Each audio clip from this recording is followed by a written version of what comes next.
عندما غادر المنتخب السنغالي وانسحب من المباراة كان يطبق القانون، وانا حتى في الحكم كان صفر انهى المباراة، لكن جاءته تعليمات ان ينتظر 10 دقائق. القانون واضح ان اي فريق ينسحب من ارضية الملعب يعتبر خاسر، المفروض كانت تطبق، لكن جاء متاخرا.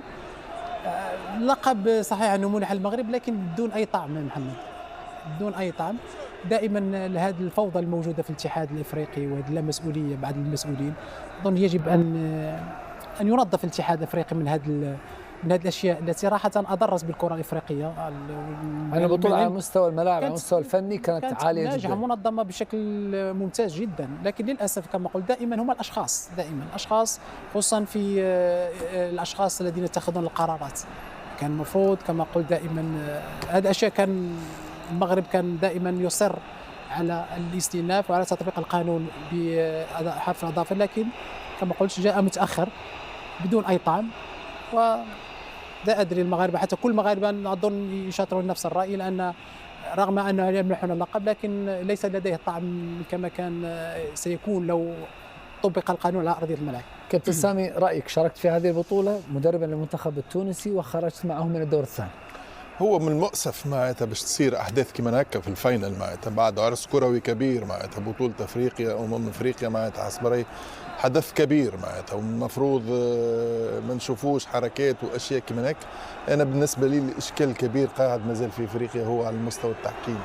القرارات المفروض تتخذ على مستوى التحكيم، ولا اختيار الحكام اللي يديروا المباريات حتى على مستوى الشامبيونز ليج الافريقي. معناتها هذا ثم خلل وثم تراجع كبير لمستوى التحكيم في افريقيا، وما يسبب العديد من الاشكاليات. لكن تتفق مع من يرى بانها كانت بطوله مثاليه من ناحيه تنظيميه، وانت الذي شاركت في البطوله؟ كانت الاكثر من رائعه معناتها، على المستوى التنظيمي كانت بطوله رائعه ورائعه جدا. منشآت موجوده في المغرب على طراز عالي وعلى مستوى عالي جدا. البطوله كانت في فتره كبيره معناتها تحت الامطار الغزيره. السلبيات الوحيده احداث المباراه النهائيه. السلبيه الوحيده هي المباراه النهائيه، المباراه كانت تحت الامطار معناتها جل المباريات.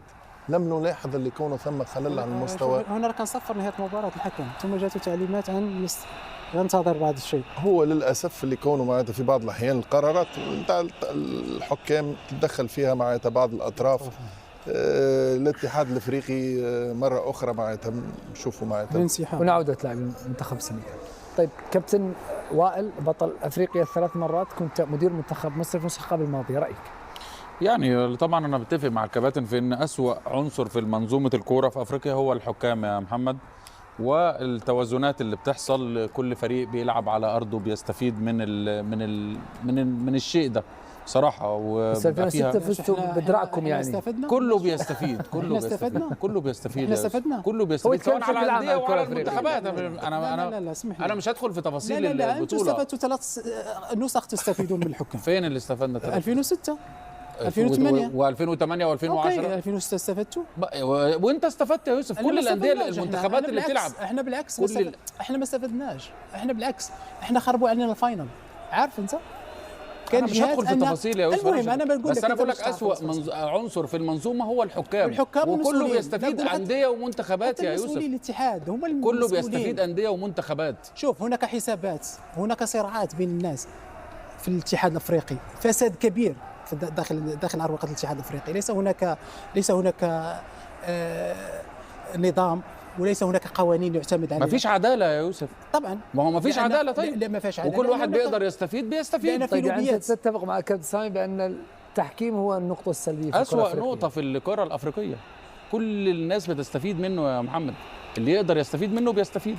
هو أسوأ منظومه في الأسوأ عنصر في المنظومه الرياضيه. كأسطوره تتمنى العداله في كره القدم. طبعا انا مش عايز اكسب ظلم. انا مش عايز اكسب ظلم. لو الموضوع اتحسم للمغرب، كل المباركه المغرب على اللي اتعمل والتنظيم والشكل الجمالي الممتاز. كلنا بنبارك للمغرب ونبقى فرحانين للمغرب. احنا مش نقول لك نبارك لنا ما تباركش لنا، احنا مش عاوزين هذا الكاس اساسا بهالطريقه هذه، احنا مش عاوزينها. لكن اتكلم لك انا بتكلم بصفه عامه يا يوسف، بغض النظر عن انا بتكلم بصفه عامه. لا انت قلت استفدتوا من النهائي. لا انا بقول لك كل الدول والمنتخبات اللي على ارضها بتستفيد يا يوسف. احنا ضرنا بالعكس. انا ما قلتش ان المغرب استفاد من الحكم. لا كنت انت استفدت واحنا ضرنا تحكيم. وانت استفدت يا يوسف، انا ما استفدتش لوحدي. ايش استفدنا احنا منه؟ انا مش هراجع معاك قرارات تحكيميه يا يوسف، مش هستفاد. انا بتكلم بصفه عامه. انا بتكلم بصفه عامه. كابتن وائل لا ما قلتش انت استفدت. لا كله بيستفيد على ارضه يا يوسف. الارض اللي لعبنا احنا ارض كابتن يوسف ايطاليا، كابتن يوسف شيبو ليله 29 رمضان نعود لدوري ابطال اوروبا، نترك ما حدث في كأس افريقيا بحلوه ومره. وانت خدت الكلام على نفسك، وممكن تكملون نقاشكم بعد الاستوديو. نعود للتشامبيونز ليج. لا انت بتقول لي انتوا خدتوا 3 مرات. لا عيب يا يوسف تقول كده. لا عيب تقول لي خدت 3 مرات كده. انت لما تقول لي انت لا انا خصيتك انت. لا يا محمد الكلمه دي ما تعديش يا محمد. بس بتخلوني الكلمه دي ما تعديش برضه. نندم طرحنا الموضوع في الشامبيونز ليج. نعود للشامبيونز ليج، نعود لما حدث مشاهدينا الاعزاء في لقاء باريس سان جيرمان الإياب في ملعب تشيلسي بعد أن حقق انتصارا كبيرا باريس سان جيرمان لتشيلسي. وأبدأ مع جيروم بواتينغ بطل هذه المسابقة مرتين لدوري أبطال أوروبا اللي فيها التحكيم أفضل بكثير أكيد من الكرة الأفريقية. الفروقات كانت واضحة جدا في هذه المباراة، خاصة مباراة الإياب. انهار تشيلسي. نعم، اليوم كانت مباراة أفضل لباريس بكل وضوح. قاموا بعمل جيد ولعبوا كذلك مباشرة على نقاط ضعف تشيلسي. رأينا ذلك منذ البداية. الجهة اليمنى مع المدافع الشاب لتشيلسي لسوء الحظ الذي ارتكب خطأ مبكرا جدا مما أدى إلى هدف لباريس. وبعدها بعد الهدف الأول كان الأمر شبه منتهي. بعدها خطأ في وسط الميدان، خسارة الكرة هكذا وتصبح النتيجة 2-0. نعم، من المستحيل عندها أن تعود أمام فريق مثل باريس.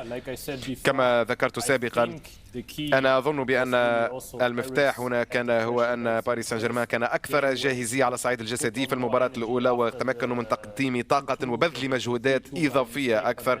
كان هناك هدف مميزة. وفي خبر جديد يتعلق بكرة القدم الأفريقية، حيث أعلن الاتحاد الأفريقي لكرة القدم بعد عملية الاعتراض التي كانت حاضرة من قبل الاتحاد المغربي لكرة القدم حول ما جرى من مجريات عديدة وكثيرة وأحداث كثيرة غلبت على لقاء النهائي من كأس أفريقيا في المغرب، حيث احتسب وقرر مجلس الاستئناف التابع للاتحاد الأفريقي لكرة القدم أنه تطبيقا للمادة 84 من لوائح كأس الأفريقية تم إعلان خسارة المنتخب السنغالي للمباراة النهائية من كأس الأفريقية المغرب 2025، حيث تم تسجيل نتيجة المباراة بنتيجة 3 أهداف دون مقابل لصالح الاتحاد الملكي المغربي لكرة القدم، وبذلك يعتبر المنتخب المغربي بطلا لكأس أفريقيا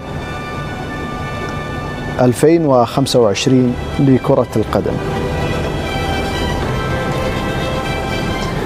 نعود مشاهدينا الأعزاء لما حدث في أبرز مجريات لقاءات دوري أبطال أوروبا، حيث انتصار مهم. فينيسيوس كان متألق في هذا اللقاء، انتصر انتصارا مستحقا أمام مانشستر سيتي، سجل نتيجة إيجابية في الذهاب كما كانت حاضرة أيضا في الإياب. دعونا نستمع لرجل المباراة فينيسيوس ماذا قال بعد الانتصار أمام مانشستر سيتي. شكرا لكم على مشاهدة الفيديو، لا تبخلوا علينا باللايك للفيديو والاشتراك في القناة وتفعيل زر الجرس ليصلكم كل جديد.